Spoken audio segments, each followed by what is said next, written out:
Hello everyone, my name is Alex here from Basement Vapors, or Flannel Boy, whatever you want to call me. So today I'm bringing you something very different that we've never really touched on. It's going to be a little solo vape talk, just because I have this issue coming up almost every time. I go out in public and I vape. It's, some stupid heckler who doesn't agree with what with what I'm doing or putting in my own body feels the need to come up and, start bothering me. So I'm just, we're just gonna sit here. We're gonna have a little talk about some of the common myths for vaping. First of all, the one that I get the most often is, why are you giving yourself cancer? Cigarettes are disgusting. Why are you doing this? And honestly, most of the time, I don't even try to bother to respond to them because of how idiotic it is. Nicotine does not cause cancer. According to the World Health Organization, they answered this question with a one-word answer: no. Does nicotine cause cancer? No. It is a natural ingredient found inside the tobacco plant, which is then extracted and used in products for Tobacco, such i.e. which will include vapes, cigarettes, cigars, snuff, chew, dip, whatever you want. Any tobacco product will contain nicotine. Nicotine itself does not cause cancer. What causes cancer is the carcinogens. The 4,816, I believe, something around that number. That is the number of chemicals inside one cigarette. That is what causes the cancer, not the nicotine. Nicotine is relatively safe. It may have some health side effects like loss of appetite, which I definitely have seen since I started vaping. I cannot definitely say that vaping does not cause cancer. There is something I want to make very clear right off the bat.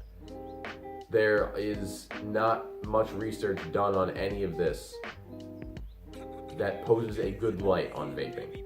Most of the new studies that come out with anything are about joules and how much nicotine they contain, and about how they advertise to teenagers now. Every 15-year-old, their sister, the brother, and their grandma has a Juul, and they're using it inside the school bathrooms. Those are the only studies that come out for vaping, and every single time there's always some negative aspect, and some big company wants to take it out on the vaping industry because there are people that do it underage. I will say, I started underage. I did. Wait till you're 18 or 21 in your area, wherever it is, to start vaping. It's not something you're really missing out on.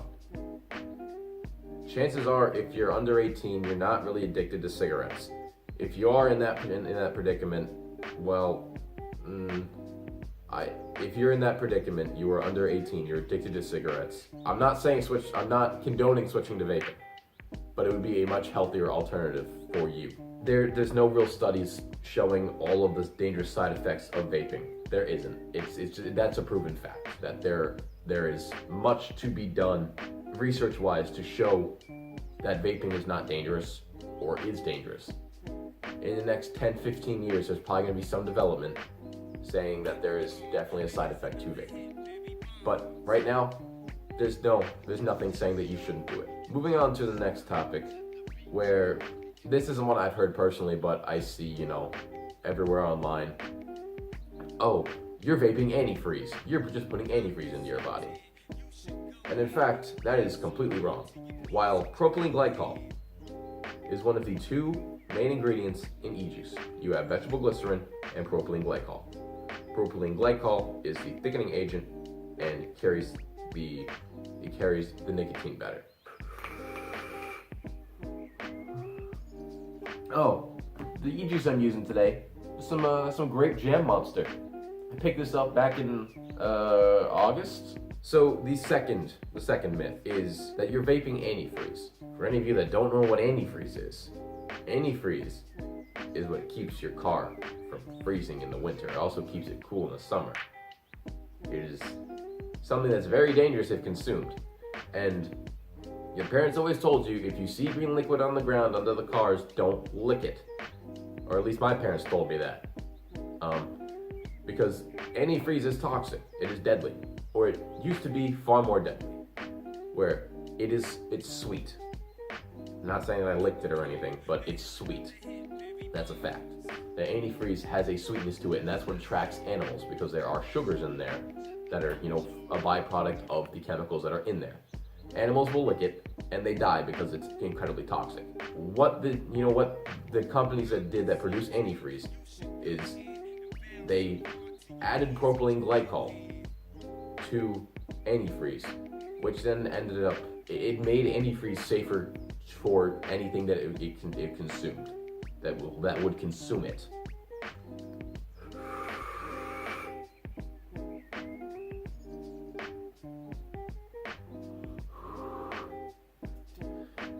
Propylene glycol itself is not dangerous. In fact, it is in numerous things of food. The box cake batter, that is something that contains propylene glycol that I guarantee that plenty of you out there have had. Do you see people dying from eating cake? Well, diabetes is a different thing, okay? Diabetes is different than propylene glycol. Propylene glycol is not dangerous. While you shouldn't just drink it straight, it is not a deadly chemical. I will actively consume it into my body. I'm not curling over dead yet, am I? Antifreeze will kill things in, a very short time. I'm not vaping antifreeze. I am vaping vegetable glycerin, propylene glycol, flavoring, and nicotine.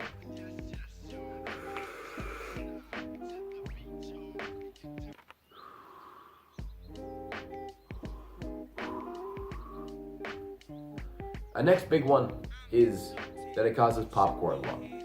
Now, popcorn lung is a disease caused by diacetyl. Diacetyl is a very common chemical which is in the microwave popcorn bags.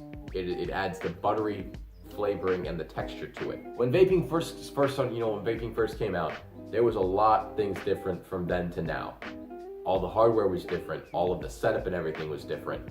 There's really nothing from then that is the same now. Diacetyl was used in some e-juices as a flavoring additive. Diacetyl is known to cause popcorn lung, and there's never been one case of popcorn lung reported from vaping. The main cause of popcorn lung are people that were working in popcorn factories, like the microwave popcorn factories, and they were not wearing their protective respirative gear. That is the main cause for popcorn lung. You cannot get it from vaping. There is no way that there is any diacetyl in any new e-juices. Any reputable company will not put diacetyl in their e-juices, as it is not safe for consumption.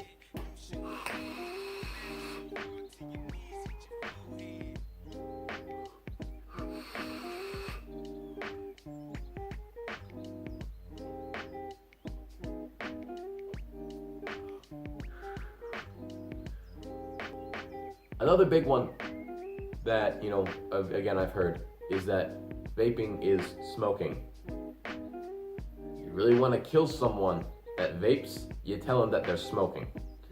And that's really going to piss them off. Smoking is a chemical reaction of combustion.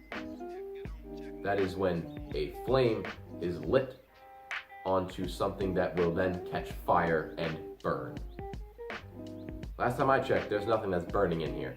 Well, unless you got dry coils. That's the only thing that's burning. Then that's smoking, because then it actually produces smoke and not water vapor. My hand is now wet from blowing that onto my hand. You don't get that from smoking. Smoke just goes and it stays until it dissipates into the air. Water vapor, which is what vaping is, it is water vapor. You see, it's dissipated quite quickly. Smoking lingers. Vaping, it is purely water vapor, which is heated up. It is essentially a juice that is brought to a boil. It's the same process as boiling water. Just you're boiling a mixture of juices. You're boiling a juice, which is then producing water vapor. It is not smoking. There's no combustion in a tank, in an RDA, in any form of vaping, unless you get the dry coils, but that's still not smoking. That's just, you're not doing vaping properly.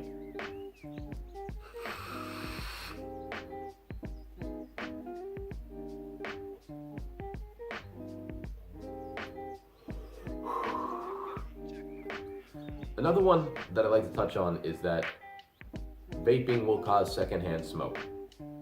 Now, this is one that is really, really uncommon to hear, but you still hear it every now and then. But it does not. There have been some stories that people have had an allergic reaction to the flavoring that is in the vape juice. Now that is perfectly plausible. I once had a friend who, I was vaping in front of him, and he started to itch because he did not agree with the chemicals that were in the vapor. Now that's not secondhand smoke. Secondhand smoke is completely different. That, what he experienced is an allergic reaction within his body. That I cannot help. So I stopped vaping in front of him. We went outside. We cleared it out. He was okay. I didn't vape in front of him again. You are not going to give someone secondhand smoke due to vaping. I grew up in a household where my parents smoked. My dad's ex-wife smoked. My dad smoked. My mom smoked. My dad's ex-wife now, she currently has no teeth because she was smoking 2 to 3 packs of cigarettes a day. I would go into her house and you could see that there is a literal barrier between the air and the smoke that was just going all throughout her house. Thankfully, both my parents did quit cigarettes. Both of my parents did smoke. My dad's ex-wife smoked. My mom quit very quickly. She kind of just she threw the cigarette pack, out, and I never saw her smoke ever again, which is great. I learned to hate cigarettes. I find them completely disgusting. My dad still does dip, but I can't stop that. My dad's ex-wife still smokes. I can't stop that. But you will not get secondhand smoke from a vape because what is produced is water vapor. While there have been, cases, I don't want to say cases, but more or less stories of people who have, they cannot tolerate what is coming out of it. I'll say it again. I say it all the time. I'll say it again. The reason why I vape is because I love the flavoring. I do it for the flavor. I don't do it for the nicotine. I don't feel a nicotine buzz. I don't do anything. I could switch to a 0 milligram e-juice, feel no effects. I feel no effects off a 3 milligram. I just love the flavor.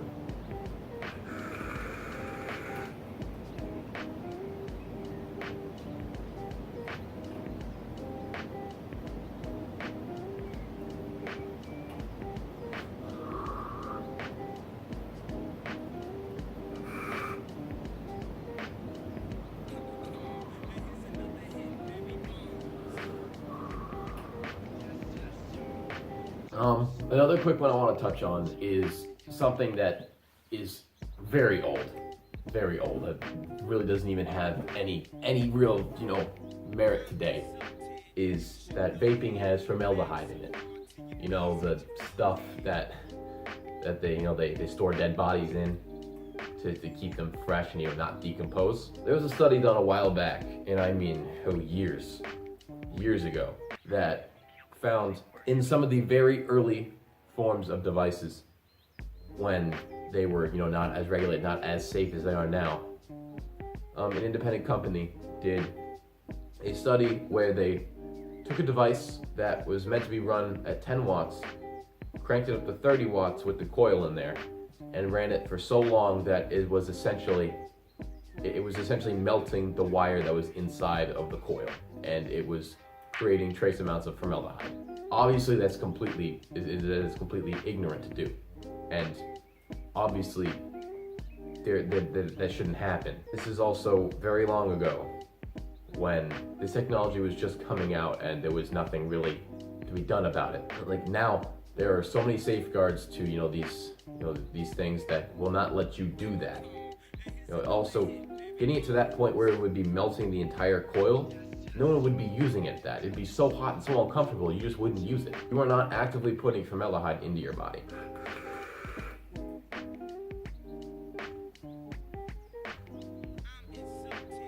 Another thing that's told is that, it makes teens more susceptible to smoking.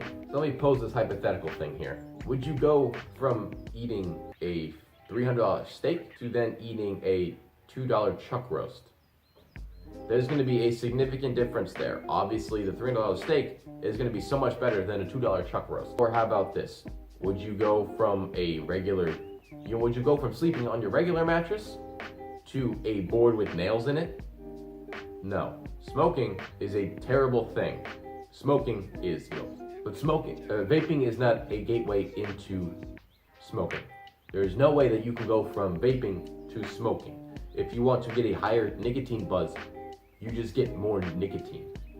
You don't go to smoking. It's terrible. And it's just that people have the audacity to sit there and shit talk this vaping industry by saying all these things that are blatantly wrong. It offends me. It offends everybody else that vapes because it gives us such a terrible name. It makes us look like the bad guys when we're doing everything to try to make the world healthier. If we can get every single person who smokes to get off of smoking and go to vaping and even eventually just stop doing everything altogether, imagine how much healthier everybody in this world would be. The final one I'm going to touch on is something my parents gave me so much shit for too, is that, oh, you're doing this and it's going to bring you to marijuana, or you're doing it for marijuana, there's marijuana in there. No. While you can get THC or CBD juices, or even vapes that can, that can do a 3-in-1, a dry herb, a juice, or, like an oil. There is no amount of marijuana, THC, or CBD in any regular e-juice. You can buy THC or CBD e-juices now. There is no marijuana in this bottle. There is none. None whatsoever. In fact, it lists the ingredients right here. VGPG, flavoring, nicotine. I know this is something a little different than what we normally do. We normally try to give you reviews, all this stuff. So a solo vape talk about the myths of vaping. It's something that really just gets under my skin. That you really have people that are so moronic and ignorant and just awful that they would go out and try to say all these accusations that are clear and blatant lies. Before I get too heated, I'm gonna leave this video here. I'll leave you guys to check out my sources in the description below. If you really want to investigate further into this, do your own research. Please, do your own research. Inform your community. Inform the people around you. If they ever give you any shit about it, you make sure that you show them this video, show them other videos about the myths, and if you tell them, after seeing that, if they say, "Oh, what does he know?" you just give them a good old smack upside the back of the head for me. This has been Alex here from Basement Vapors, signing off. Peace out, guys.